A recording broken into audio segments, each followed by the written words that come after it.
So ayun guys, dumating na yung package and i-check natin kung ano yung laman and kung kanino siya galing.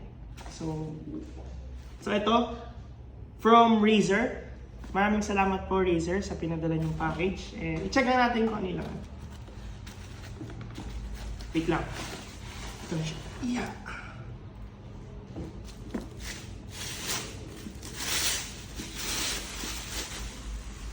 So ito siya guys.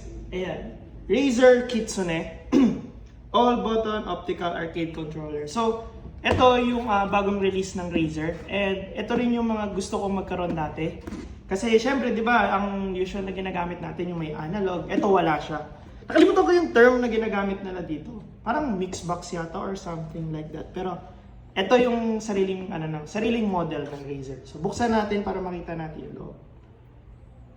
Wait, ano nga yun? Saan yun? Ayun, tama. For PS5 siya, pero i-try din natin mamaya sa PC kung pwede siya sa PC.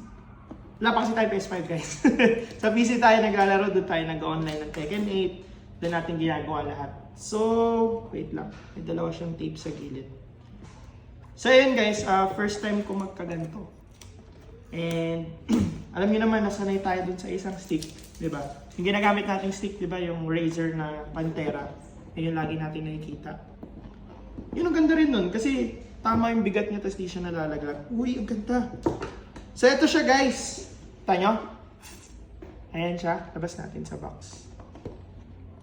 Ang pogi. Ang pogi. So ito siya. Maliit lang siya. Magaan. Tapos manipis.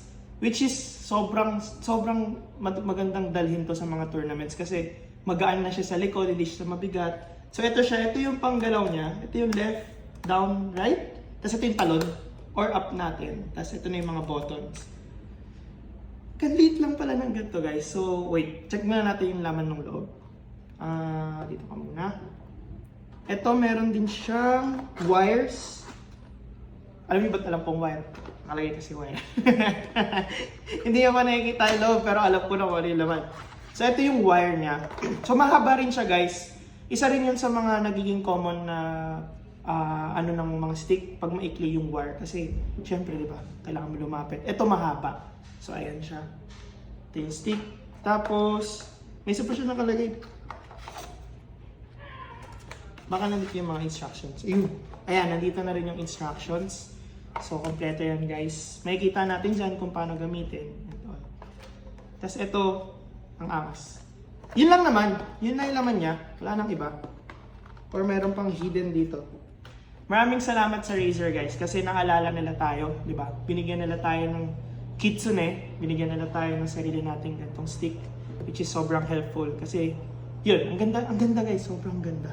And syempre, hindi tayo matatapos doon. Papakita ko rin sa inyo na ginagamit natin siya and makita nyo kung ano bang itsura niya in-game. And kung ano bang feeling ng ginagamit siya habang naglalaro. So, tara. Pero wait lang. Magpapalit lang ako ng jersey. Para naman pogi tayo tignan pag nag-video.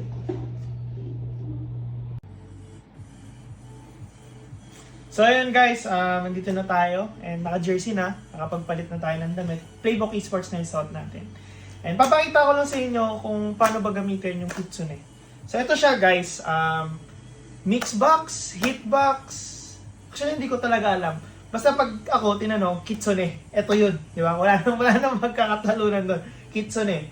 So ito yung left button niya, ito yung down button, right, tas up, talon, or yung pag ganun.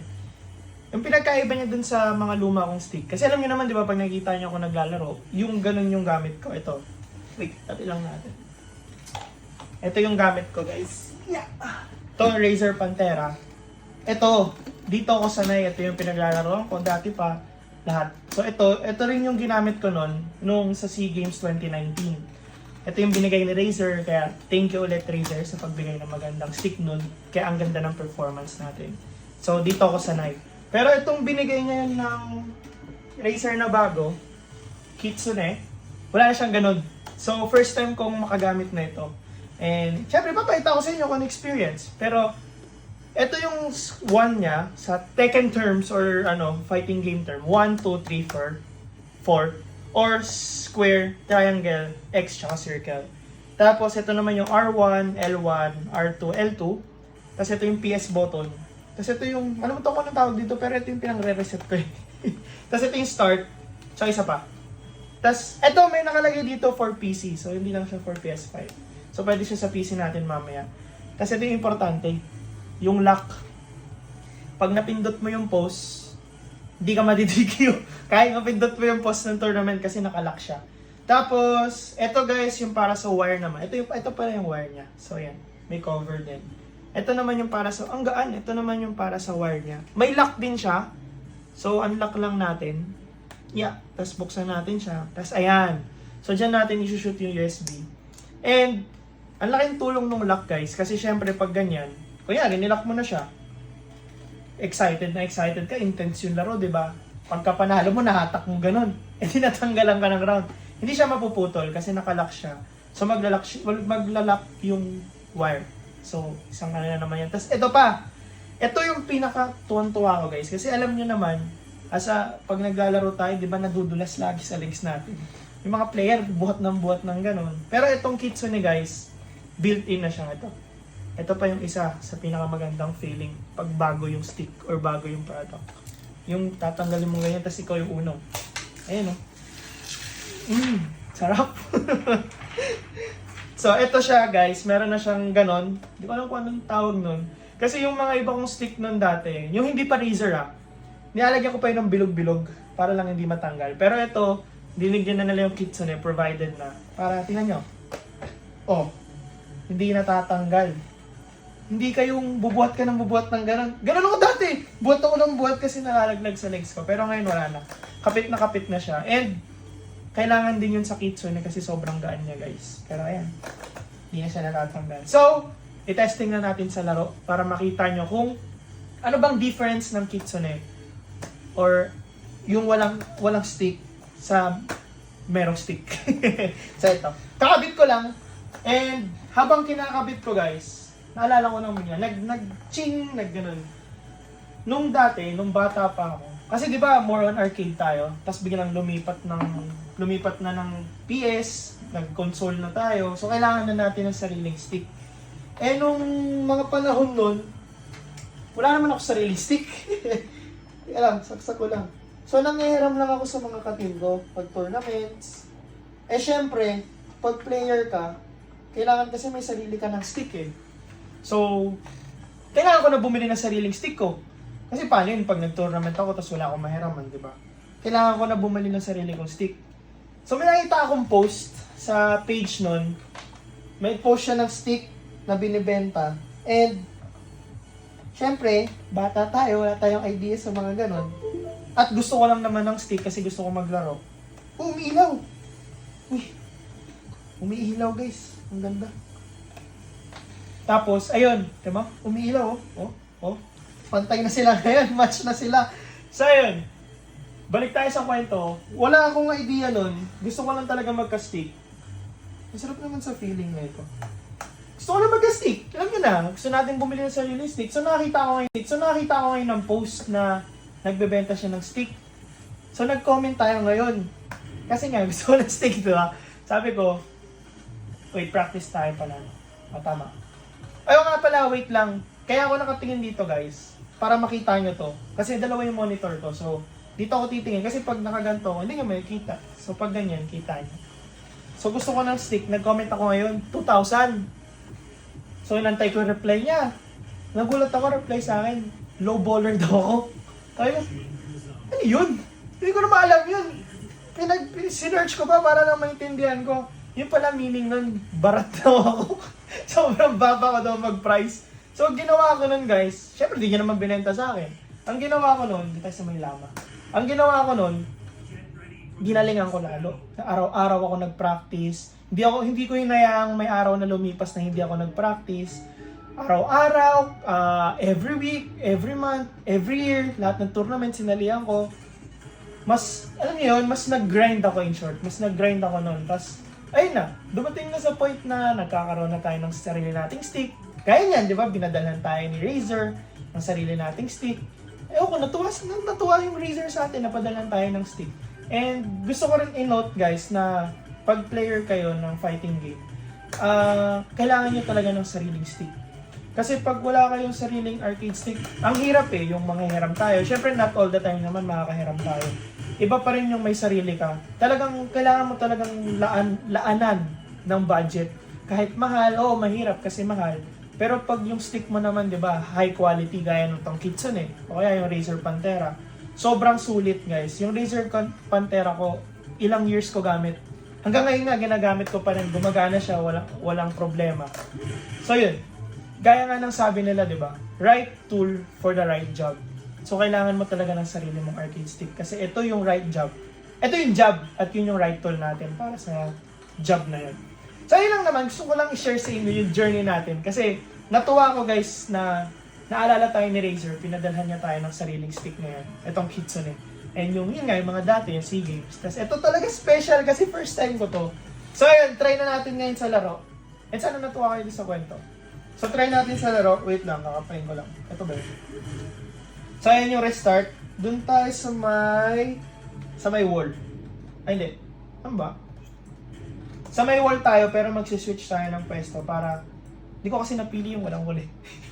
Magsiswitch na tayo yan. So ayan. So ito yung 1, 2, 3, 4. Tapos ito yung right, left, ito yung down, ito yung ayun, up. Alam nyo, gusto ko yung i-share sa inyo, pabor kay Shane tong stick na to eh. Kasi tingnan nyo, alam nyo yung bagong galaw ni Shane, yung china-charge. So pag yung kong ganyan lang, magagawa ko na. So kahit anong gawin kong galaw, kanyari yan.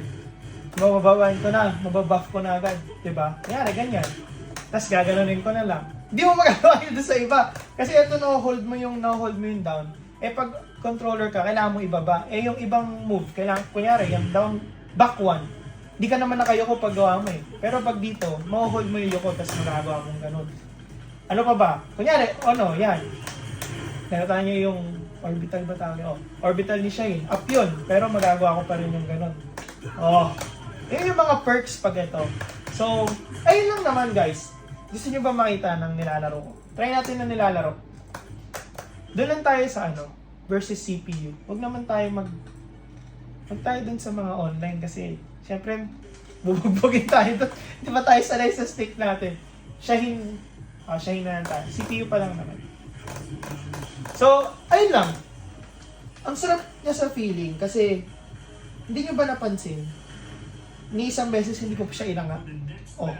Diba? Yun yung actually naging isa yun sa mga problem ko nung nag-online ako dati. Pag dito ako naglalaro kasi ganun ako ng ganun. Eto wala. Sarap po. Kaya try natin maglaro. Gusto ko talaga i-comment yun. Tingnan natin kung baka juggle tayo. Ano sunod doon? 2, 3. Half kick. Hindi half kick yun. Ito half kick. Half kick. Half kick. Wala na tayo juggle. Ito. Naalala ko na. Yan. Tapos. Kita nyo? Naninibago pa lang. Pero feel ko pag onting tiyaga sa stick. Siyempre kasi bago eh. So yun lang, di abot. Puro juggle lang tayo. Try natin na may hit. May up, ito may hit. Tapos running to. Ba't mo-block siya? So ayun guys, nakita nyo naman, di ba? Sobrang... Ay, hindi pala ito dalawang bilog. Tatlong bilog. Wait lang. Yung favorite. Tapos parang magagawa ko rito yung mabilis na slide. Kasi ginagawa ko sa kanya down forward lang. Tapos pitik nung forward. Ayun o. Nahirapan ako. Ayun o. Hindi nag-work. Hindi nagsisync yung daliri ko. Yun. So parang sobrang daming... Alam niyo yun? Nakakapanibago siya. Pero tingin ko mas magiging maganda yung performance ko pag gamit ko to. Pero sa ngayon, kailangan muna natin practicein kasi bago siya eh, 'di ba? Pag ginamit natin agad sa tournament, maninibago tayo ng sobra. Pero kailangan lang natin ng onting time para makapag-adjust. Ilang yun naman, 'di ba? Ngayon lang natin siya ginamit pero nakaka-juggle na tayo ng onti, nakaka-poke na tayo. Onting adjustments lang to guys. Onting adjustment lang, makukuha din natin. So ayun lang naman. Maraming salamat sa panonood ng unboxing video natin and onting gameplay. Nakita niyo naman ang Shaheen natin, gamit natin itong Kitsune. Gusto ko lang magpasalamat ulit sa Razer sa pagbigay ng, bukod sa Kitsune, yung Razer Pantera na stick na lang gamit ko hanggang ngayon. Tsaka itong Kitsune na binigay nila ngayon lang. So, sobrang thankful ako sa inyo kasi binigyan nyo ako ng ganitong stick. Ang ganda, and yun nga, first time ko to. Magagamit ko siya sa mga tournaments. And maraming salamat din syempre sa sponsor natin, nakakapalit lang natin ngayon. PlayBE, Playbook Esports. Yun lang. Sana i-try nyo rin guys. Kasi ito na yung mga bagong stick ngayon, bagong design. And medyo nagigets ko na sila kung bakit sila nag-i-issue ng mga ganitong bago. Sobrang, ewan ko, parang mas nadalian ako ngayon. So ayun, maraming salamat ulit sa panonood. Maraming salamat sa support. Feel ko makikita nyo ako sa mga tournament. Ito na yung gamit ko. Nararamdaman ko na rin eh. Ang sobrang, ang perfect niya para sa akin. Tsaka, type ko yung buttons. Hindi ko alam bakit, pero type ko yung buttons sa intro. So yun lang guys, maraming salamat ulit. And maraming salamat ulit sa Razer sa pagbigay ng Kitsune. And kita-kits tayo sa events and sa mga tournaments. Bye-bye!